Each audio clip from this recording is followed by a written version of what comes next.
Bonjour, je suis Pierre Licia, je suis élu dans le 18e arrondissement de Paris. Il existe à Paris un jardin exceptionnel, le jardin Louis Majorel. Pourtant, ce square suscite quelques inquiétudes chez les riverains. Bonjour, je m'appelle Cédric Allemand, je suis le président de l'association des Amis du Jardin Louis Majorel et je suis aussi professeur de géographie de l'environnement que j'enseigne à de futurs ingénieurs agronomes. Quand on est riverain d'un espace vert comme celui-ci, j'imagine qu'on est comblé.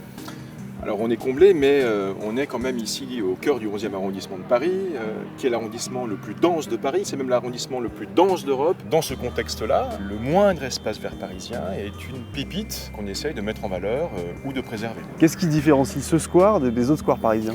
Alors d'abord, ce n'est pas un square.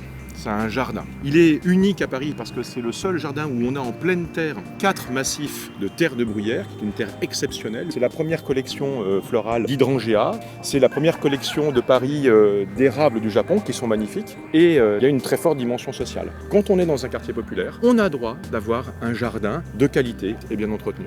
Dans ces conditions-là, j'imagine que ce jardin, pour la mairie de Paris, c'est une pépite à préserver à tout prix. Eh bien non.